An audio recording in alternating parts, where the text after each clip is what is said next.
Hello everyone. So I'm back. I'll continue reading I Am Number 4 by Pittacus Lore. From where we left off, I know that it is getting crazy. We have made contact. Oh my god. So they have finally run into the Mogadorians. It's crazy. So I know you guys are chomping at the bit for me to continue, so without further ado, I'm going to pick up where we left off on chapter 29. Okay, here we go. Chapter 29. How did you know it was me? I ask. She looks to the door. I've been trying to find you ever since 3 was killed, but I'll explain it all later. First, we have to get out of here. How did you get in without them seeing you? I can make myself invisible. I smile. The same legacy my grandfather had, invisibility. The ability to make those things he touches invisible as well. Like the house on Henry's second day of work. How far do you live from here? She asks. 3 miles. I feel her nod through the darkness. Do you have a C-pan? She asks. Yes, of course. Don't you? Her weight shifts and she pauses before speaking, as though drawing strength from some unseen entity. I did, she says. She died 3 years ago. I've been on my own since then. I'm sorry, I say. It's a war. People are going to die. Right now, we have to get out of here or we'll die as well. If they're in the area, then they already know where you live, which means they're already there, so it's pointless to try to be secretive once we're out of here. These are only scouts. The soldiers are on the way. They have the swords. The beasts won't be far behind. Time is short. At best, we have a day. At worst, they're already here. My first thought, they already know where I live? I panic. Henry's at home with Bernie Kosar, and the soldiers and beasts may already be there. My second thought, her C-pan, dead 3 years now. 6 has been alone that long, alone on a foreign planet, since what? The age of 13, 14? He's at home, I say. Who? Henry, my C-pan. I'm sure he's fine. They won't touch him as long as you're free. It's you they want, and they'll use him to lure you. 6 says, then lifts her head towards the barred window. We turn and look with her, speeding around the bend, coming towards the school very faintly so that nothing else can be seen as a pair of headlights that slow past the exit, then turn into the entrance and quickly disappear. 6 turns back to us. All the doors are blocked. How else can we get out? I think about it, figuring that one of the unbarred windows in a different classroom is our best bet. We can get out through the gymnasium, Sarah says. There's a passageway beneath the stage that opens like a cellar door in the back of the school. Really?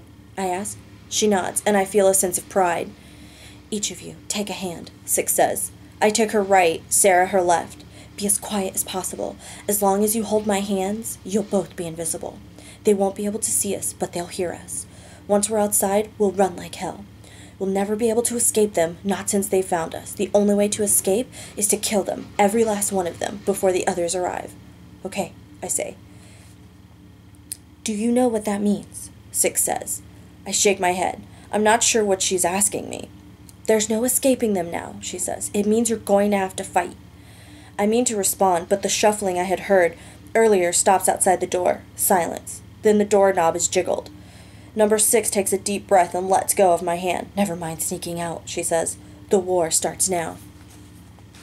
She rushes up and thrusts her hands forward, and the door breaks away from the jamb and crashes across the hallway. Splintered wood, shattered glass. Turn your lights on, she yells. I snap them on. A Mogadorian stands amid the rubble of the broken door. It smiles, blood spewing and seeping from the corner of its mouth where the door has hit it. Black eyes, pale skin as though the sun has never touched it. A cave-dwelling creature risen from the dead. It throws something that I don't see, and I hear 6 grunt beside me.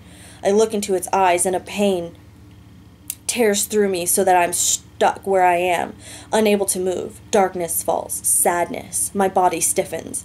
A haze of pictures of the day of the invasion flicker through my mind. The death of women and children, my grandparents. Tears, screams, blood, heaps of burning bodies.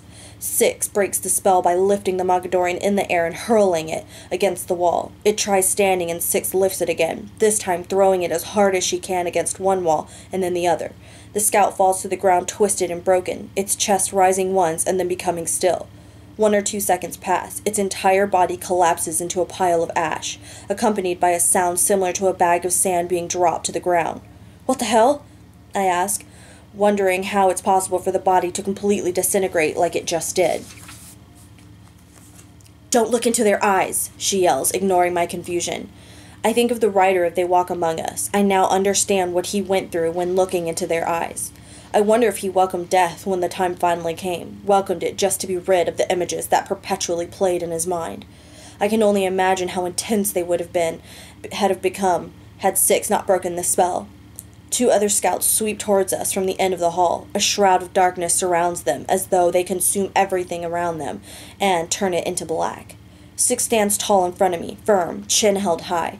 She's 2 inches shorter than I am, but her presence makes her seem 2 inches taller. Sarah stands behind me. Both Mogadorians stop where the hallway intersects with another, their teeth bared in a sneer. My body is tense, muscles burning with exhaustion. They take deep, rasping breaths, which is what we heard outside the door. They're breathing, not their walking, watching us. And then a different noise fills the hallway, and the Mogadorians both turn their attention to it. A door being shaken as though somebody's trying to force it open. From out of nowhere there comes the sound of a gun blast, followed by the school door being kicked in.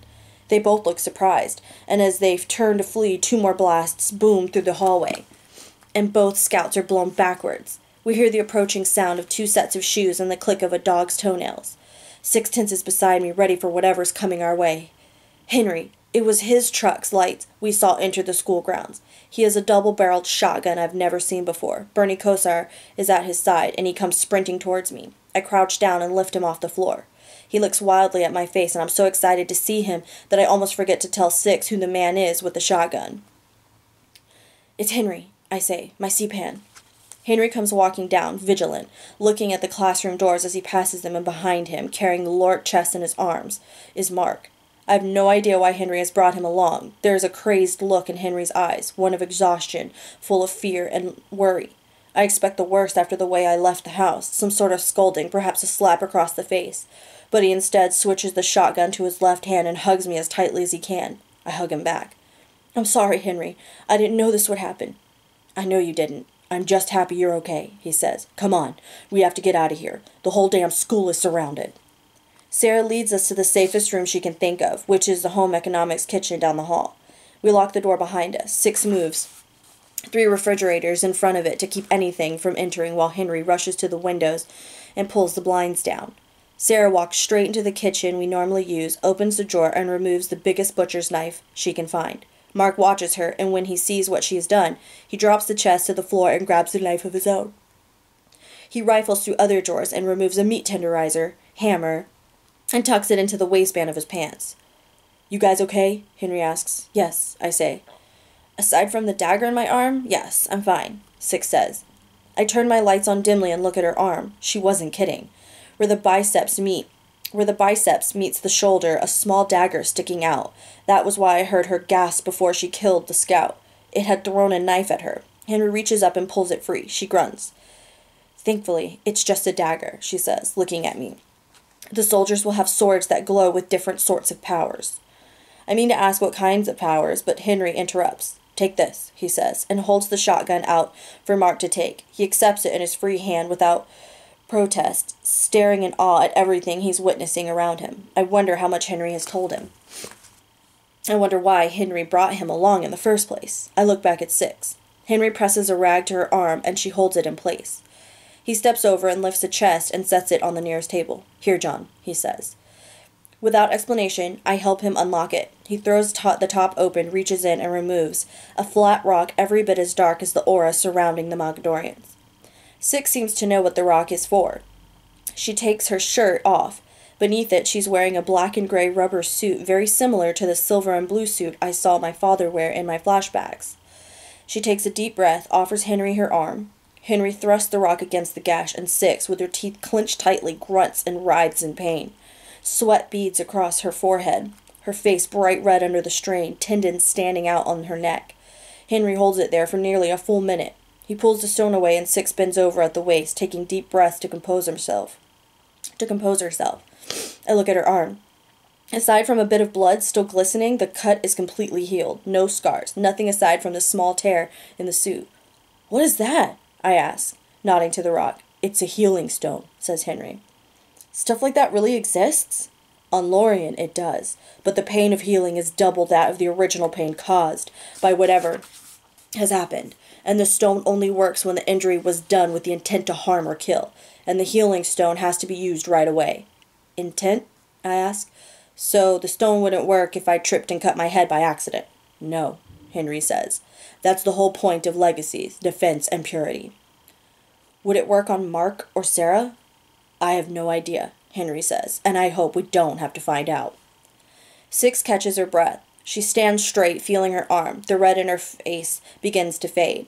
Behind her, Bernie Kosar is running back and forth from the blocked door to the windows, which are placed too high off the ground for him to see out of. But he stands on his hind legs and tries anyway, growling at what he feels is out there. Maybe nothing, I think. Occasionally, he bites at the air. Did you get my phone today when you were at the school? I ask Henry. No, he says. I didn't grab anything. It wasn't there when I went back. Well, it wouldn't work here anyway. They've done something to our house and the school. The power is off and no signals penetrate whatever sort of shield they've set up. All the clocks have stopped. Even the air seems dead. We don't have much time, Six interrupts. Henry nods. A slight grin appears while he looks at her, a look of pride, maybe even relief. I remember you, he says. I remember you too. Henry reaches out his hand and Six shakes it.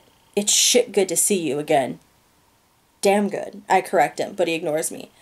I've been looking for you guys for a while, Six says. Where's Katrina? Henry asks. Six shakes her head. A mournful look crosses her face. She didn't make it. She died 3 years ago. I've been looking for the others since, you guys included. I'm sorry, Henry says. Six nods.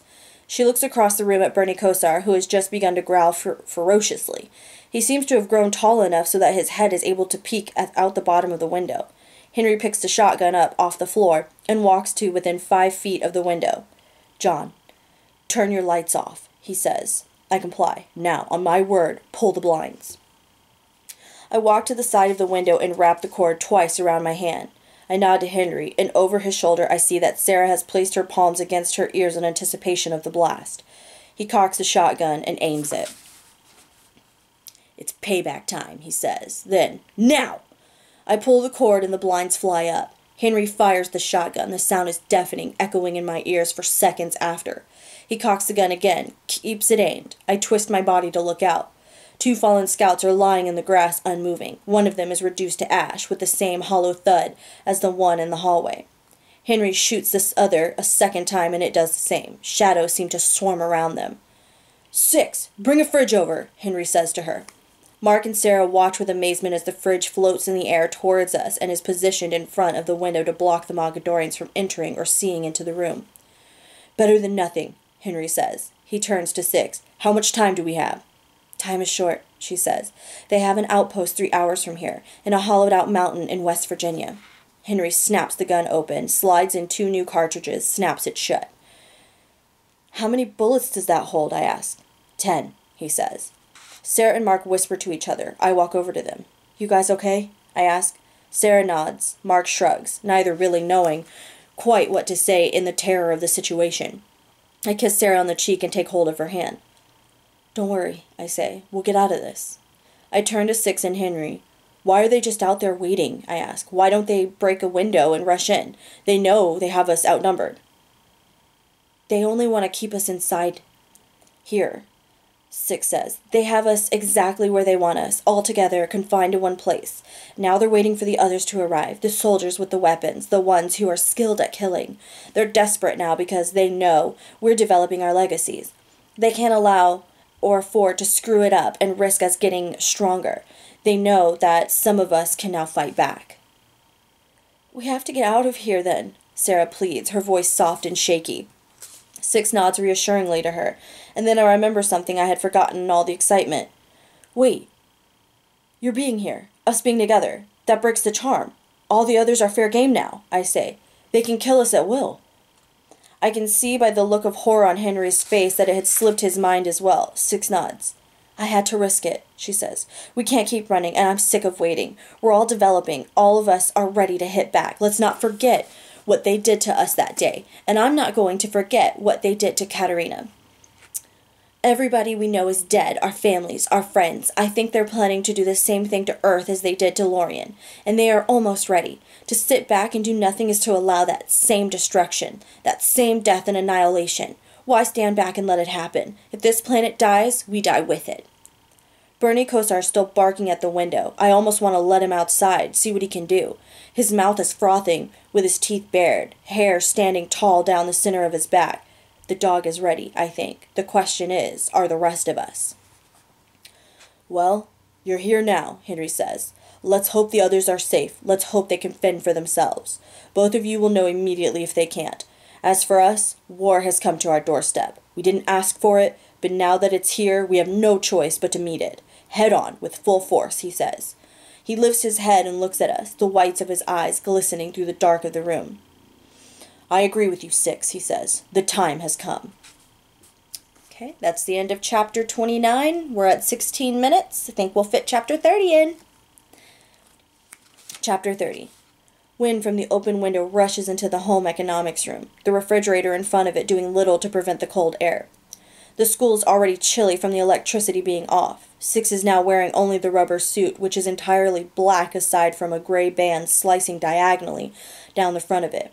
She's standing in the middle of our group with such poise and confidence that I wish I had a Loric suit of my own. She opens her mouth to speak, but is interrupted by a loud boom from outside. All of us rush to the windows, but can see nothing of what is happening. The crash is followed by several loud bangs, and the sounds of tearing, gnashing, something being destroyed. What's happening? I ask. Your lights, Henry says over the sound of destruction. I turn them on and sweep them across the yard, outside. They reach but 10 feet before being swallowed by the darkness. Henry steps back and tilts his head, listening to the sounds in extreme concentration, and then he nods in resigned acceptance. They are destroying all the cars out there, my truck included, he says. If we survive this and escape this school, it'll have to be on foot. Terror sweeps across both Mark's and Sarah's faces. We can't waste any more time, Six says. Strategy or no strategy, we have to go before the beast and soldiers arrive. She said, we can get out through the gymnasium, Six says and nods at Sarah. It's our only hope. Her name is Sarah, I say. I sit in a nearby chair, unnerved by the urgency in Six's voice. She seems to be the steady one, the one who has remained calm under the weight of the terrors we have seen thus far. Bernie Kosar is back at the door, scratching at the fridges that are blocking it, growling and whining in impatience. Since my lights are on, Six has a good look at him for the first time. She stares at Bernie Kosar, then squints her eyes and inches her face forward. She walks over and bends down to pet him. I turn and look at her. I find it odd that she is grinning. What? I ask. She looks up at me. You don't know? Know what? Her grin widens. She looks back at Bernie Kosar, who races away from her and charges back to the window, scratching at it, growling, the occasional bark in frustration. The school is surrounded, death imminent, almost certain, and Six is grinning. It irritates me. Your dog, she says. You really don't know? No, says Henry. I look at him. He shakes his head at Six. What the hell? I ask. What? Six looks at me, then at Henry. She emits a half laugh and opens her mouth to speak, but just before any words escape, something catches her eye and she rushes back to the window. We follow and, as before, the very subtle glow of a set of headlights sweeps around the bend in the road and into the lot of the school. Another car, maybe a coach or a teacher. I close my eyes and take a deep breath. It could mean nothing, I say. Turn your lights off, Henry says to me. I turn them off, clench my hands into fists. Something about the car outside causes anger within me. The hell with the exhaustion, with the shakes that have been present ever since I jumped through the principal's window. I can't take being confined in this room any longer, knowing that the Mogadorians are out there, waiting and plotting our doom. That car outside may be the first of the soldiers arriving on the scene, but just when that thought pops into my mind, we see the lights quickly retreat from the lot and speed away in a hurry down the same road they came. We have to get out of this damn school, Henry says. Henry sits in a chair 10 feet away from the door with the shotgun aimed right at it. He's breathing slowly, though he is tense and I can see the muscles flexed in his jaw. None of us says a word. Six made herself invisible and slipped out to do some exploring. We're just waiting, and finally it comes. 3 slight taps on the door. Six's knock so that we know it's her and not a scout trying to enter. Henry lowers the gun and she walks in, and I return one of the fridges to block the door behind her. She was gone for a full 10 minutes. You were right, she says to Henry. They have destroyed every car in the lot and have somehow moved the wreckage to block every door from being opened. And Sarah is right. They've overlooked the stage hatch. I counted 7 scouts outside and 5 inside walking the halls. There was one outside the store, but it's been disposed of. They seem to be getting antsy. I think that means the others should have been here already, which means they can't be far. Henry stands and grabs the chest and nods at me. I help him open it. He reaches in and pulls out a few small round pebbles that he sticks in his pocket. I have no idea what they are. Then he closes and locks the chest and slides it into one of the ovens and closes the door. I move a refrigerator up against the oven to keep it from being opened. There really is no other choice. The chest is heavy. It would be impossible to fight while carrying it, and we need every available hand to get out of this mess. I hate to leave it behind, Henry says, shaking his head. Six nods uneasily. Something in the thought of the Mogadorians getting a hold of the chest terrifies them both. It'll be fine here, I say. Henry lifts the shotgun and pumps it once, looks at Sarah and Mark. This isn't your fight, he tells them. I don't know what to expect out there, but if this thing goes badly, you guys get back in the school and stay hidden. Oh, give me 1 second. I have somebody at my door.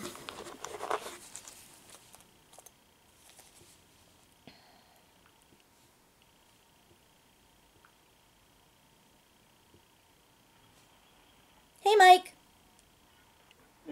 Hey. Hold on 1 second. I'm unlocking the door.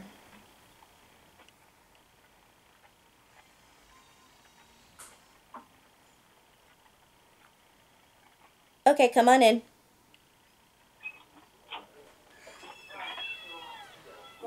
What? Hey, quiet down. I'm doing a YouTube thingy. I'm almost finished. Sorry about that, guys. And if you heard my brother curse, we all know I don't know how to edit, so sorry, YouTube, you're gonna hear it. So. Wait, did I say the F word? Yes, you did. Shh. Oh no, you can't put that on YouTube then. He won't stop talking. Shh. I'm almost done. No, you're not filming this. Don't put this on YouTube. Michael, I have to finish reading. How long have you been filming? A while. Oh. 23 minutes. Sorry, audience and YouTube. I just got here. Continue. Okay.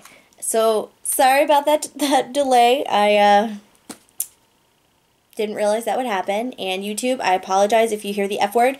But I don't know how to edit. And I also don't really want to redo the videos. So, and I know I promised that I wouldn't stop in the middle of a chapter. So, let me finish. Gotta find where I was. Sorry for the delay, guys. Love you. Okay.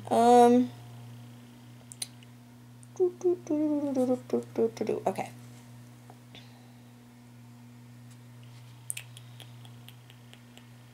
Okay. This isn't your fight, he tells them. I don't know what to expect out there, but if this thing goes badly, you guys get back in the school and stay hidden.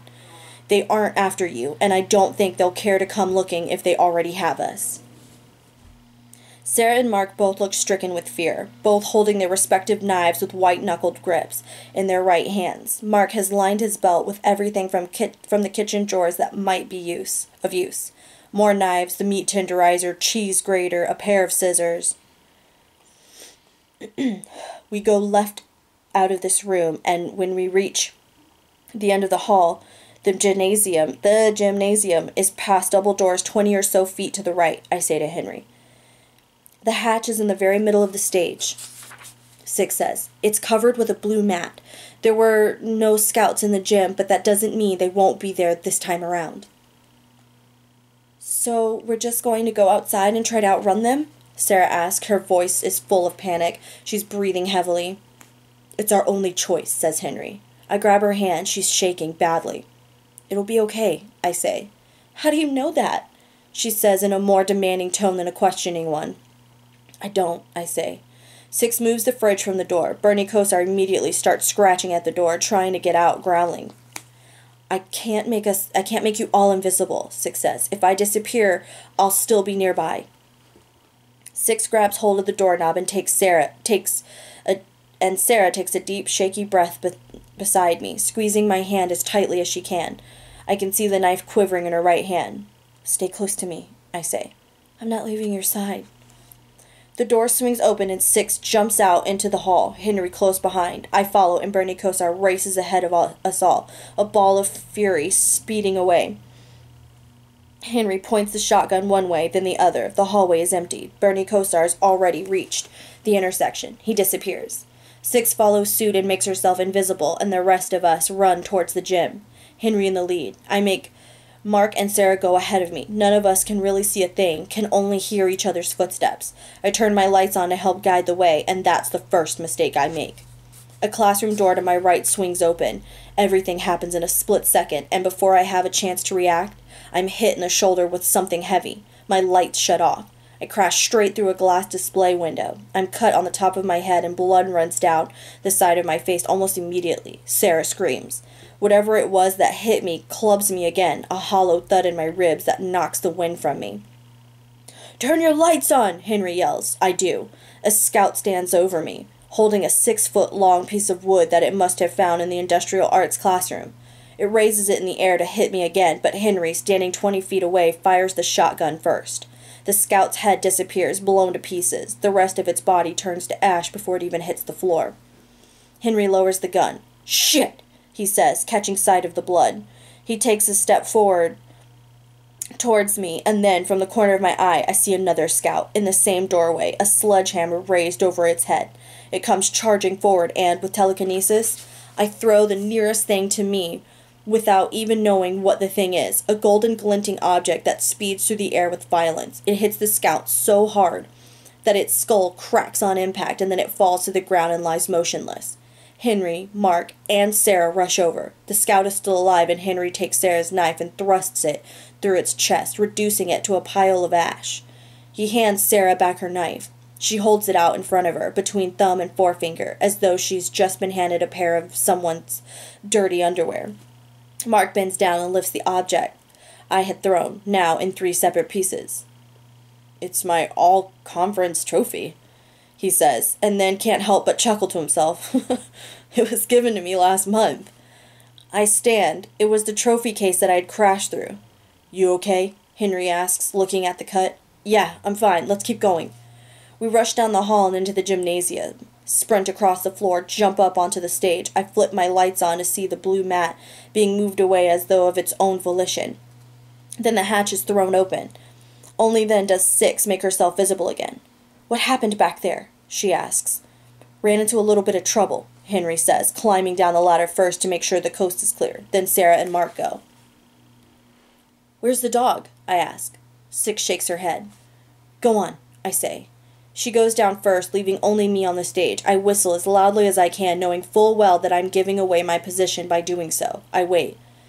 Come on, John, Henry calls up from below. I crawl into the hatch, my feet on the ladder, but from the waist up I'm still on the stage, watching. Come on, I say to myself, where are you? And in that split second, when I have no choice but to give up, just before I drop down, Bernie Kosar materializes on the far side of the gym and comes sprinting my way, ears pinned to the sides of his head. I smile. Come on, Henry yells this time. Hold on, I yell back. Bernie Kosar jumps onto the stage and into my arms. Here, I yell, and hand the dog to Six. I drop down, close and lock the hatch, and turn my lights on as brightly as they'll go. The walls and floor are made of concrete, reeking of mildew. We have to walk in a low crouch to keep from hitting our heads. Six leads the way. The tunnel is about 100 feet long, and I have no idea what purpose this could have served at one time. We reach the end. A short flight of steps leads to a pair of metal cellar doors. Six waits until everyone is together. Where does this open? I ask. Behind the faculty lot, Sarah says, not far from the football field. Six presses her ear to listen in the small crack between the closed doors. Nothing but the wind. Everyone's face is streaked with sweat, dust, and fear. Six looks at Henry and nods. I turn my lights off. "All right," she says, and makes herself invisible. She inches the door up just enough to stick her head out and have a look around. The rest of us watch with bated breath, waiting, listening, all of us racked with nerves. She turns one way, then the other. Satisfied we've made it unnoticed, she pushes the door all the way open and we file out one by one. Everything is dark and silent, no wind. The forest trees to our right standing motionless. I look around, can see the busted silhouettes of the twisted cars piled in front of the doors of the school. No stars or moon. No sky at all. Almost as though we're beneath a bubble of darkness, some sort of dome where only shadows remain. Bernie Kosar begins to growl, low at first, so that my initial thought is that it's done for reasons of anxiety only, but the growl grows into something more ferocious, more menacing, and I know that he senses something out there. All of our heads turn to see what he's growling at, but nothing moves. I take a step forward to put Sarah behind me. I think to turn on my lights, but I know that will give us away even more so than the dog's growl. Suddenly, Bernie Kosar takes off. He charges ahead 30 yards before leaping through the air and sinking his teeth deeply into one of the unseen scouts who materializes from out of nowhere as though some spell of invisibility has been broken. In an instant, we're able to see them all surrounding us, no fewer than 20 of them, who begin closing in. "It was a trap!" Henry yells and fires twice and drops 2 scouts immediately. "Get back in the tunnel!" I scream to Mark and Sarah. One of the scouts comes charging towards me. I lift it in the air and hurl it as hard as I can against an oak tree 20 yards away. It hits the ground with a thud, quickly stands and hurls a dagger my way. I deflect it and lift the scout again and throw it even harder. It bursts into ash at the base of the tree. Henry unloads more rounds, the shots echoing. 2 hands grab me from behind. I almost deflect them until I realize that it's Sarah's. Six is nowhere to be seen. Bernie Kosar has brought a Mogadorian to the ground, his teeth now sunk deeply into its throat, hell ablaze in the dog's eyes. "Get into the school!" I yell. She doesn't let go. A clap of thunder breaks through the silence and a storm begins to brew. Dark clouds now forming overhead, with flashes of lightning and thunder tearing through the night sky. Loud pounding thunder that makes Sarah jump each time one booms. Six has reappeared, standing 30 feet away, her eyes to the sky and her face twisted in concentration with both arms raised. She's the one creating the storm, controlling the weather.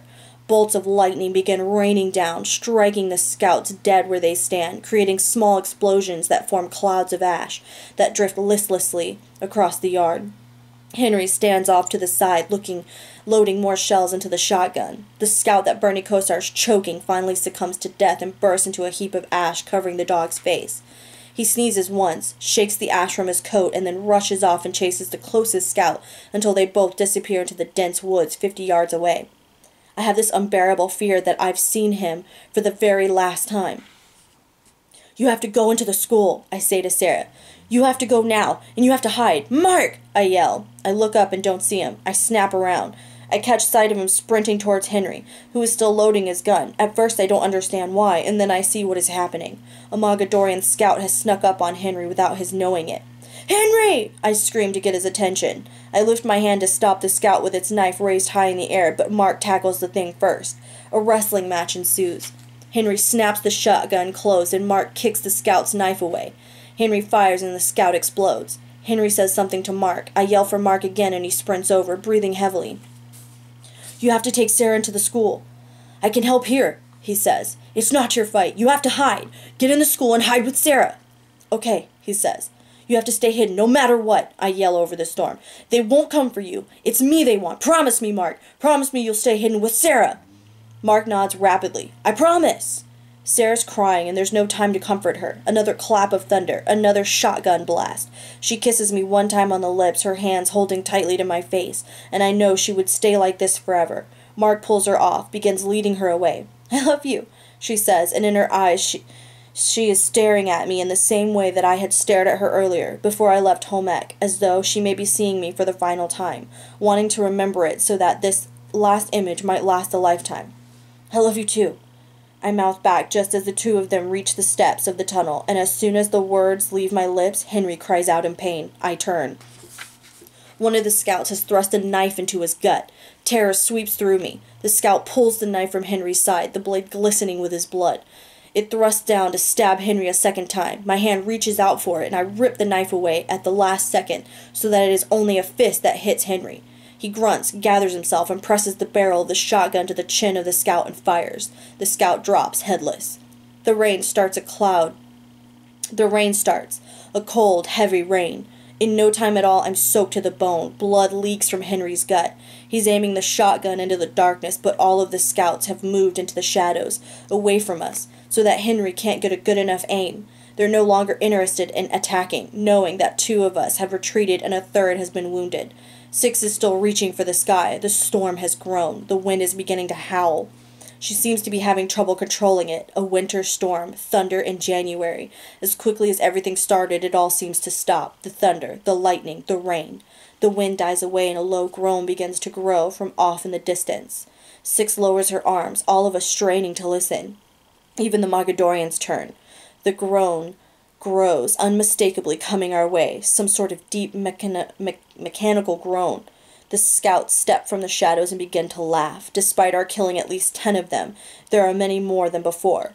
From far off, a cloud of smoke rises over the tops of the trees as if a steam engine is coming around the bend. The scouts nod to one another, smiling their wicked smiles, and reform their circle around us in what is an apparent attempt to get us back into the school, and it's obvious that that is our only choice. 6 walks over. "What is it?" I ask. Henry hobbles, the shotgun hanging limply at his side. He's breathing heavily, a gash on his cheek below his right eye, a circular puddle of blood on his gray sweater from the knife wound. "It's the rest of them, isn't it?" Henry asks 6. 6 looks at him, stricken, the hair wet and clinging to the sides of her face. "The beasts," she says, "and the soldiers. They're here." Henry cocks the shotgun and takes a deep breath.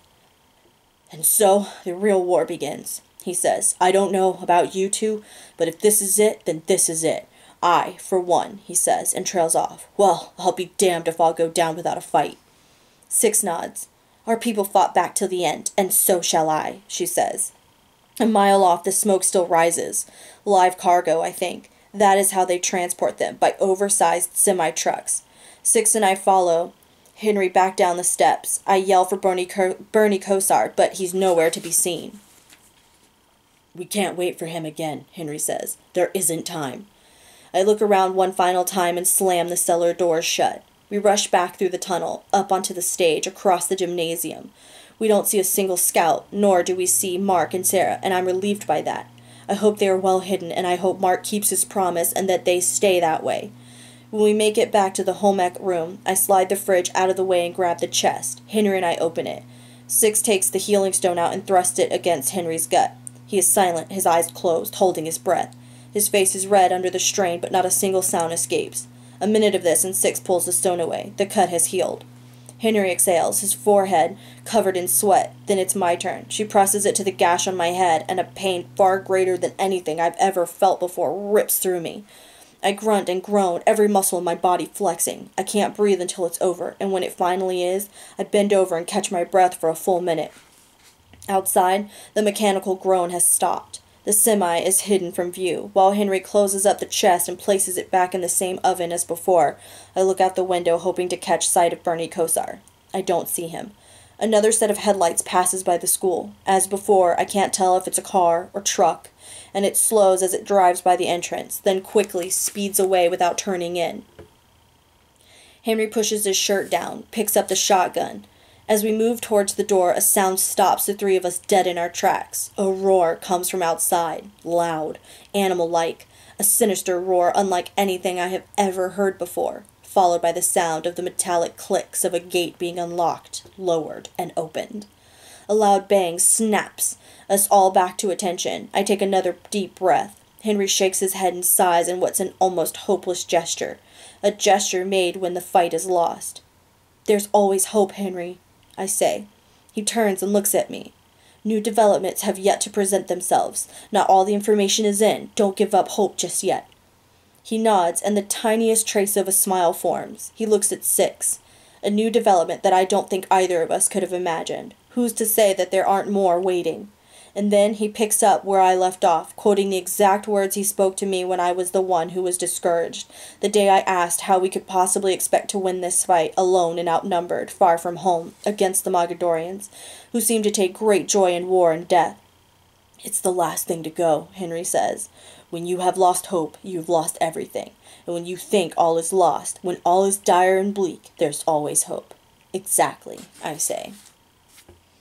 Okay, so this video is a little longer. That's the end of chapter 30. We'll pick back up where I left off, in the next video on chapter 31. It's getting crazy amazing. So let me know in the comments below what you think. And again, I do apologize for the interruption, and I really hope you can't hear curse words. So anyway, let me know everything in the comments below, okay? And if you know anybody, have them subscribe to my channel, because it's getting good. Alright, bye guys. That's Reading by Ree. Until next time.